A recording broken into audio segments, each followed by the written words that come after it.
Furniture শপে কাপল bed চাইল আমার ছেলে। আমি হতবাক হয়ে গেলাম যখন স্বামী মারা যাবার পর বাড়ি নতুন করে সাজিয়েছি। ছেলে রাকিব বলল, মা, তোমার রুমে নতুন বেড নেওয়া যাক, এটা পুরনো হয়ে গেছে। আমি রাজি হলাম। কিন্তু ফার্নিচার শপে গিয়ে যা ঘটল তা আমার জীবনের সবচেয়ে আতঙ্কজনক অভিজ্ঞতা। স্বামী মারা যাওয়ার পর বাড়িটা নতুন করে সাজিয়েছি। রাকিব খুব সাহায্য করেছে। এতদিন পর নিজের ঘরটাও সাজাবার সময় পেলাম। মা, তোমার রুমে নতুন বেড নেওয়া যাক, এটা পুরনো হয়ে গেছে। রাকিব একদিন প্রস্তাব দিল। আমি রাজি হলাম। আমাদের দুজনকে ফার্নিচার শপে যেতে দেখে লোকজন ভাবছিল আমরা স্বামী স্ত্রী। এতে আমি অস্বস্তি বোধ করলাম।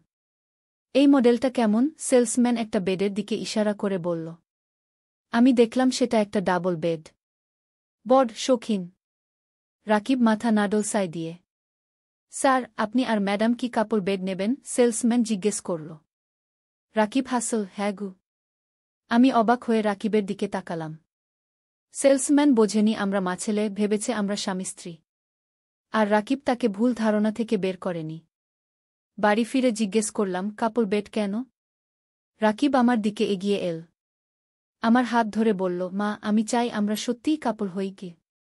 আমি বুঝতে পারছিলাম না ও কি বলতে চাইছে। কাপল? আমরা মাছেলে, আমরা কিভাবে কাপল হই? আমি তোমাকে ভালোবাসি, আমার স্ত্রী হিসেবে চাই। বিয়ে করো আমাকে। রাকিব আমার চোখের দিকে তাকিয়ে বলল। আমি পরীক্ষা করার জন্য বেডের ম্যাট্রেসের উপর হাত রাখলাম। আমার হাত কাঁপছে। ঠান্ডা ঘামে ভিজে উঠেছে আমার কপাল। রাকিব, আমি প্রায় চিৎকার করে উঠলাম। তুমি কি বলছ? মা, আমি জানি তুমি একা আছো। বাবা আর নেই। আমিও একা। আমরা একসাথে থাকি, কিন্তু আমি চাই আরও বেশি। আমি তোমাকে আমার স্ত্রী হিসেবে চাই। রাকিব আমার দিকে আরও এগিয়ে এল। আমি দুপা পেছিয়ে গেলাম। এটা অসম্ভব। রাকিব, পাগল হয়ে গেছো তুমি? আমি তোমার মা। তাতে কি? রাকিব আমার চোখের দিকে তাকিয়ে বলল। আমরা দুজনেই একা। আমরা একে অপরকে ভালোবাসি। এতেই যথেষ্ট। আমার পা কাঁপছিল। কোনো মা তার ছেলের মুখে এমন কথা শুনবে? এমন পরিস্থিতিতে কোনো মা পড়েছে কখনো? রাকিব, আমি তোমাকে জন্ম দিয়েছি। আমি কান্নায় ভেঙে পড়লাম। তুমি আমার ছেলে। আমি জানি মা। রাকিব একটু হাসল। কিন্তু এখন আমি বড় হয়েছি। আমি তোমাকে শুধু মা হিসেবে দেখি না। তোমাকে একজন নারী হিসেবে দেখি, যাকে আমি চাই। এই গল্পটি সম্পূর্ণ শুনলে আপনাদের পানি অটোমেটিক বের হয়ে যাবে, যত দ্রুত সম্ভব হাতের কাছে টিস্যু নিয়ে বসে পড়ো। বিছানার চাদর যেন নষ্ট না হয় সেটা সম্পূর্ণ খেয়াল রাখার অনুরোধ জানিয়ে গল্পটি এখন শুরু করব। তার আগে সর্বশেষ অনুরোধ, দয়া করে এমন পানি বের করার গল্প নিয়মিত শুনতে আমাদের চ্যানেলটি সকলেই সাবস্ক্রাইব করুন। ধন্যবাদ। হ্যালো বন্ধুরা, আমার নাম অঞ্জলি দাস। আমার বয়স ৪২ বছর। আমার স্বামীর নাম সমীর দাস, বয়স ৪৫ বছর। আমাদের ২ সন্তান, অভিজিৎ আর মেঘনা। অভিজিৎ ১৯ বছর বয়সী, কলেজে পড়ে। মেঘনা ১২ বছর বয়সী, স্কুলে যায়। সেদিন ফার্নিচার শপে অভিজিতের সাথে কি ঘটেছিল তা বলার আগে আমি তোমাদের জানাতে চাই যে অভিজিতের জন্ম থেকেই তার মধ্যে কিছু অস্বাভাবিক ব্যবহার লক্ষ্য করেছিলাম। ছোটবেলা থেকেই সে আমার দিকে এমন চোখে তাকাত যা একটি মায়ের প্রতি সন্তানের চোখ নয়। আমি খুব অস্বস্তি বোধ করতাম, কিন্তু নিজেকে বোঝাতাম যে এটা আমার মনের ভুল। সমীর মারা যাবার আগেও অভিজিৎ আমার প্রতি কেমন যেন অস্বাভাবিক আসক্ত ছিল। যখন সমীর আমাকে জড়িয়ে ধরত, সে ঘরে থাকলে চোখে একটা অদ্ভুত রাগ ফুটে উঠত। আমি ভেবেছিলাম সব ছেলেরাই বাবার প্রতি একটু ঈর্ষা বোধ করে। সমীর হঠাৎ হার্ট অ্যাটাকে মারা গেল গত বছর। তারপর থেকে অভিজিৎ আমার সাথে বেশি সময় কাটাতে শুরু করল। প্রথমে আমি ভেবেছিলাম সে আমাকে সমর্থন দিতে চাইছে, কিন্তু তারপর আমি বুঝতে পারলাম যে এটা ছিল অন্য কিছু। ফার্নিচার শপের ঘটনার পর আমি আতঙ্কিত হয়ে পড়েছিলাম। সেদিন রাতে আমি নিজের রুমে দরজা বন্ধ করে শুয়েছিলাম। ঘুমাতে পারছিলাম না। ভোর রাতে দরজায় টোকা শুনলাম। মা, দরজা খোলো। ও অভিজিতের গলা। আমি জানি তুমি ঘুমাচ্ছ না। গিয়ে আমি উত্তর দিলাম না। ভয়ে আমার গলা শুকিয়ে গিয়েছিল। মা, আমি জানি তুমি কি ভাবছ, সে দরজার উপাস থেকে বলল। কিন্তু এটা খুব স্বাভাবিক। অনেক সমাজে মাছেলে বিয়ে করে। আমি নিজের কান বিশ্বাস করতে পারছিলাম না। আমার ছেলে কি বলছে? কোন সমাজে এটা গ্রহণযোগ্য? অভিজিৎ, এখনই চলে যাও, আমি কাপা গলায় বললাম। না হলে আমি পুলিশ ডাকব। পুলিশ?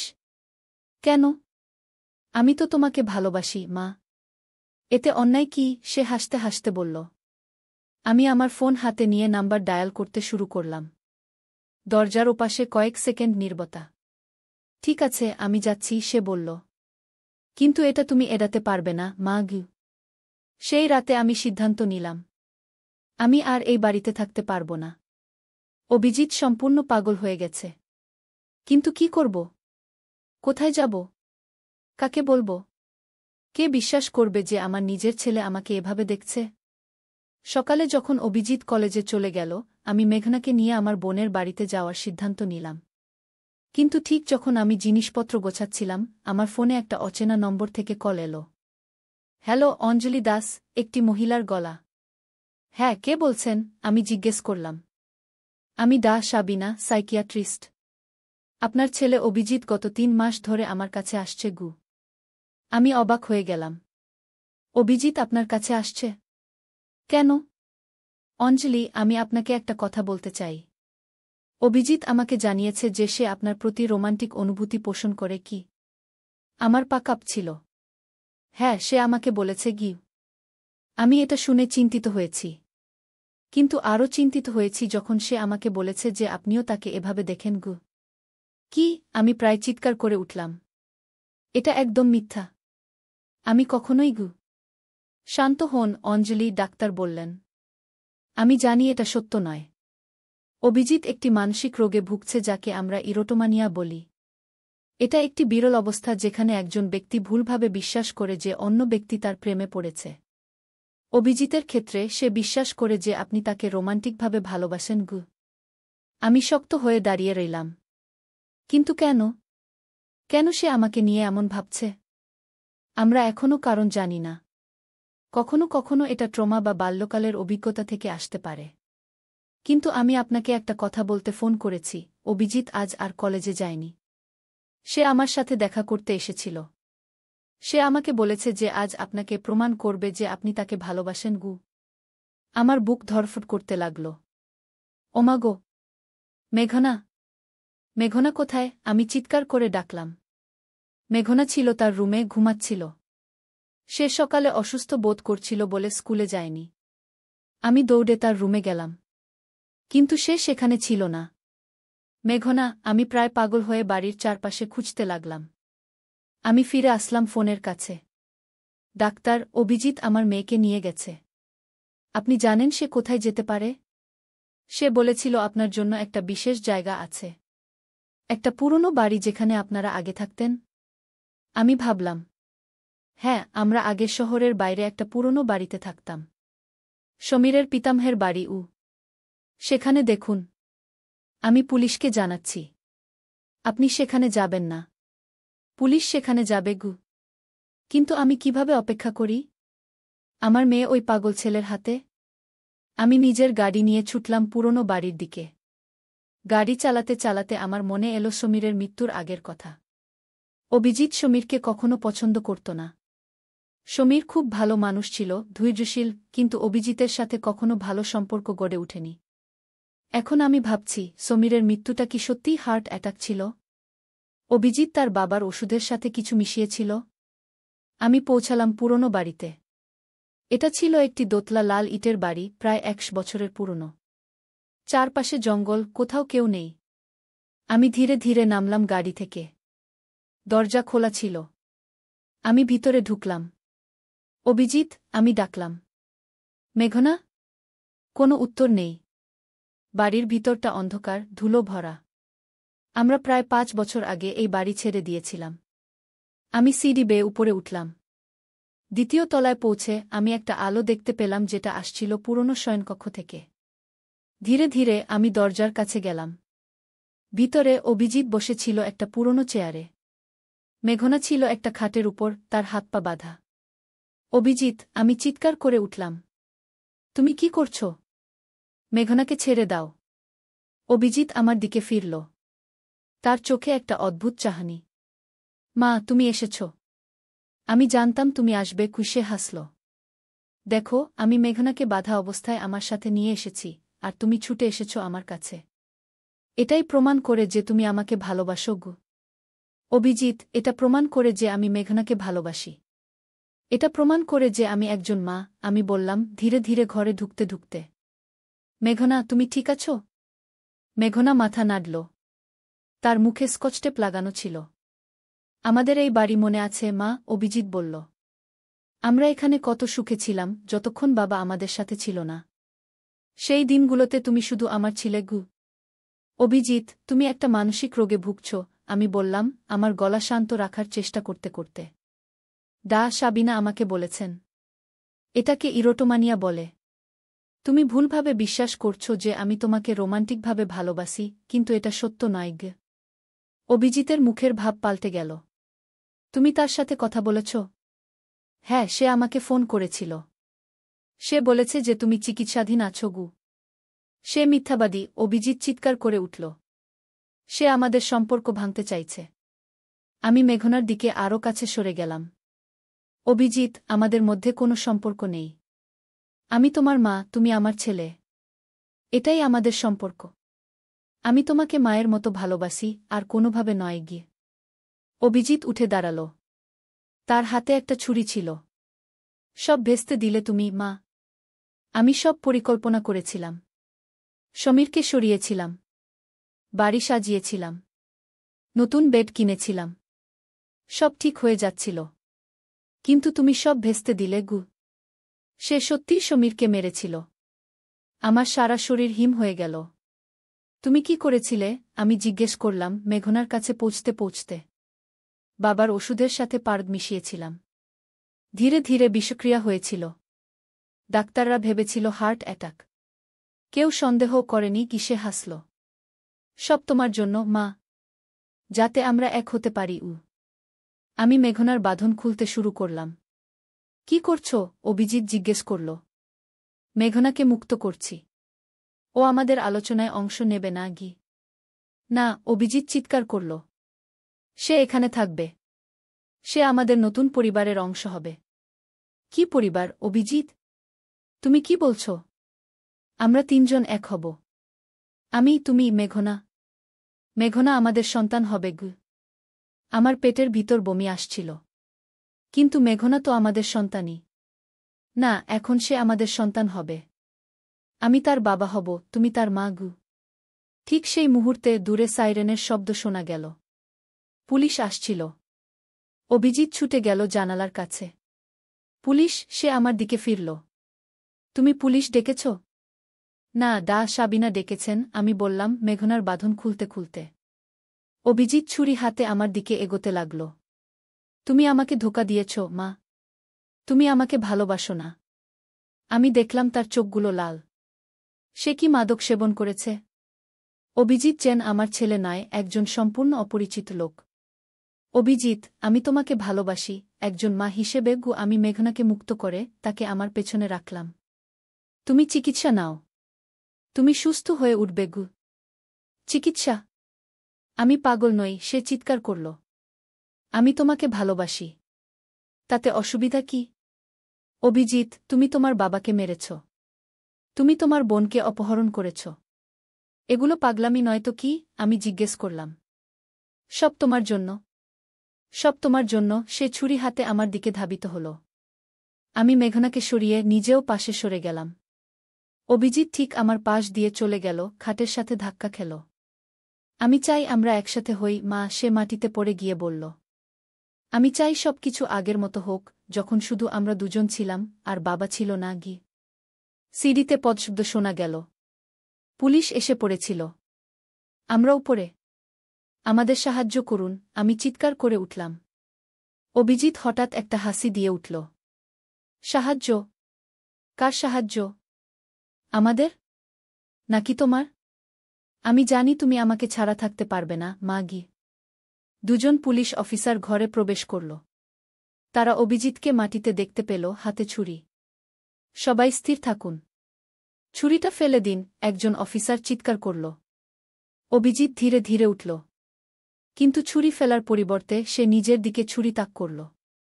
অভিজিৎ, না! আমি চিৎকার করে উঠলাম। আমি তোমাকে ভালোবাসি, মা।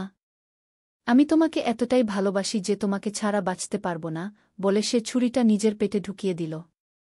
পুলিশ অফিসাররা তাকে ধরে ফেলল। রক্ত ঝরছিল। আমি নিজের চোখ দিয়ে দেখলাম আমার ছেলে নিজের জীবন শেষ করে দিচ্ছে। আমি কি কিছু করতে পারতাম? কি করতে পারতাম? কখন থেকে এই পাগলামি শুরু হয়েছিল? কেন আমি আগে টের পাইনি? অ্যাম্বুলেন্স এলো। চিকিৎসকরা অভিজিৎকে হাসপাতালে নিয়ে গেল। আমি আর মেঘনা আমাদের বাড়িতে ফিরলাম। সেই রাতে আমি মেঘনাকে নিয়ে আমার বোনের বাড়িতে চলে গেলাম। পরের দিন সাবিনা হাসপাতালে আমার সাথে দেখা করলেন। অভিজিৎ সার্জারি থেকে বেঁচে গিয়েছিল, কিন্তু সে এখন কোমাতে ছিল। ডাক্তার, এটা কি শুধু তার রোগ, নাকি আমি কিছু করেছিলাম? আমি জিজ্ঞেস করলাম, চোখে জল নিয়ে। অঞ্জলি, এটা তোমার দোষ নয়, সাবিনা বললেন। ইরোটোমানিয়া একটি জটিল মানসিক রোগ। এটা অনেক কারণে হতে পারে, কিন্তু বেশিরভাগ ক্ষেত্রে এটা ট্রমা বা ব্যক্তিগত অভিজ্ঞতা থেকে আসে। অভিজিৎ আমাকে বলেছিল যে সমীর তাকে কখনো স্বীকৃতি দেননি। সে ভাবত সমীর তোমাকে তার কাছ থেকে দূরে সরিয়ে নিয়ে গেছেন গু। কিন্তু সমীর তো খুব ভালো বাবা ছিল, আমি বললাম। সম্ভবত তোমার কাছে তাই মনে হতো, কিন্তু অভিজিতের কাছে নয়। অভিজিৎ ভাবত সমীর তাকে ভালোবাসেন না গি। এখন কি হবে? আমি জিজ্ঞেস করলাম। অভিজিৎ যখন সেরে উঠবে তখন তাকে একটি বিশেষ হাসপাতালে রাখা হবে। তাকে দীর্ঘমেয়াদী চিকিৎসার প্রয়োজন হবে। আমি বাড়ি ফিরলাম। মেঘনা ছিল আমার বোনের সাথে। আমি সমীরের পুরনো ঘরে গেলাম। তার জিনিসগুলো এখনও ছিল সেখানে। আমি তার পাশে বসে কাঁদতে লাগলাম। সমীর, আমি তোমাকে বাঁচাতে পারিনি। আমি আমাদের ছেলেকেও বাঁচাতে পারিনি। আমি ফুপিয়ে উঠলাম। কিছুক্ষণ পর আমি উঠে সমীরের পুরনো ড্রয়ারে দেখতে লাগলাম। একটা চিঠি পেলাম, যেটা সমীর আমাকে লিখেছিল কিন্তু কখনো দেয়নি। প্রিয় অঞ্জলি, আমি খুব চিন্তিত অভিজিৎকে নিয়ে। সে আমাকে কখনো পছন্দ করেনি, কিন্তু আমি ভেবেছিলাম এটা একটা পর্যায়ে। ছেলেরা প্রায়ই তাদের বাবাদের সাথে এরকম আচরণ করে। কিন্তু এটা আরও গভীর কিছু। আমি তাকে তোমার ফটো কাটাকাটি করতে দেখেছি। সে তোমাকে নিয়ে অস্বাভাবিক আসক্ত। আমি ভাবছি তাকে একজন সাইকিয়াট্রিস্টের কাছে নিয়ে যাব। আমি আশা করি তুমি আমার সাথে থাকবে এই সিদ্ধান্তে গু। আমি চিঠিটা কাপা হাতে ধরে রাখলাম। সমীর জানত। সে অভিজিৎকে সাহায্য করতে চেয়েছিল। আর তাই অভিজিৎ তাকে হত্যা করেছিল। পরের কয়েক মাস আমি মেঘনাকে নিয়ে আমার বোনের কাছে থাকলাম। অভিজিৎ হাসপাতাল থেকে সেরে উঠল, তারপর তাকে একটি মানসিক হাসপাতালে স্থানান্তর করা হল। আমি প্রতি সপ্তাহে তাকে দেখতে যেতাম। আমি জানতাম এটা আমার দায়িত্ব। ধীরে ধীরে অভিজিৎ তার রোগ থেকে মুক্তি পেতে লাগল। প্রথম কয়েক মাস সে আমাকে দেখতে চাইত না। তারপর সে শুধু আমার সাথে কথা বলতে শুরু করল। মা, আমি দুঃখিত, একদিন সে বলল নিচে তাকিয়ে। আমি বুঝতে পারছি না কেন আমি এমন করেছিলাম গু। আমি জানি অভিজিৎ, তুমি সুস্থ হয়ে উঠছ। এটাই আমার জন্য গুরুত্বপূর্ণ। 1 বছর পর ডাক্তাররা বললেন অভিজিৎ এখন নিজেকে নিয়ন্ত্রণ করতে পারে। তাকে প্যারোলে মুক্তি দেওয়া হলো, কিন্তু তাকে নিয়মিত ডাক্তারের কাছে যেতে হবে। আমি তাকে বাড়িতে নিয়ে আসলাম না। আমি তার জন্য একটা আলাদা অ্যাপার্টমেন্ট ভাড়া নিলাম, যেখানে সে একা থাকতে পারে। আমি জানি এটা কঠিন একটা সিদ্ধান্ত, কিন্তু আমাকে মেঘনাকেও ভাবতে হবে। অভিজিৎ এখন ভালো আছে। সে নিয়মিত কলেজে যায়, নিজের চিকিৎসা নেয়া। সে আমার সাথে স্বাভাবিক সম্পর্ক রাখার চেষ্টা করে। আমি জানি এটা তার জন্য কঠিন। কিন্তু আমি কখনো ভুলতে পারব না যে আমার ছেলে তার বাবাকে হত্যা করেছিল, আমাকে তার স্ত্রী বানাতে চেয়েছিল। কিভাবে আমি তার দিকে তাকাই আর কেবল আমার ছেলেকে দেখি? এই গল্পের শিক্ষা হল, কখনো কখনো আমরা যাদের সবচেয়ে ভালো চিনি বলে মনে করি, তাদেরকেই আসলে আমরা সবচেয়ে কম চিনি। কখনো কখনো যারা আমাদের সবচেয়ে কাছের, তারাই আমাদের থেকে সবচেয়ে দূরে। আমাদের অবশ্যই সতর্ক থাকতে হবে। আমাদের অবশ্যই খেয়াল রাখতে হবে। এবং সবচেয়ে গুরুত্বপূর্ণ, আমাদের অবশ্যই বুঝতে হবে যে ভালোবাসার অনেক ধরন আছে, কিন্তু সবগুলো গ্রহণযোগ্য নয়। কিছু ভালোবাসা আসলে ভালোবাসা নয়, এটা রোগ। এবং এই রোগ থেকে মুক্তি পেতে আমাদের প্রথমে এটাকে চিনতে হবে। আমি আমার ছেলেকে ভালোবাসি। আমি সবসময় ভালোবাসব। কিন্তু আমি এটাও জানি যে সে আর কখনো তার পুরনো জীবনে ফিরে আসতে পারবে না। আমরা কেউই পারব না। এই অন্ধকার রাতে আমি শুধু আশা করি আমার গল্প শুনে অন্য মা-বাবারা সতর্ক হবেন। আপনি কখনোই জানেন না আপনার সন্তানের মনের ভিতরে কি চলছে। অবশ্যই তাদের দিকে নজর রাখুন। তাদের সাথে কথা বলুন। তাদের ব্যবহারে কোনো অস্বাভাবিকতা লক্ষ্য করলে সাহায্য নিন। সমীর, আমি তোমাকে ভালোবাসি। আমি আশা করি যেখানেই তুমি থাকো তুমি জানবে যে আমি তোমাকে কতটা ভালোবাসতাম এবং আমি অভিজিৎকে বাঁচানোর জন্য যথাসাধ্য চেষ্টা করেছি। আর আমার প্রিয় পাঠক, আমি আশা করি আপনি আমার গল্প থেকে কিছু শিখেছেন। পরিবারের সদস্যদের প্রতি সজাগ থাকুন। সব সময় মনে রাখবেন, যখন কেউ বলে সে আপনাকে ভালোবাসে, তার অর্থ সর্বদা আপনি যা ভাবেন তা নয়।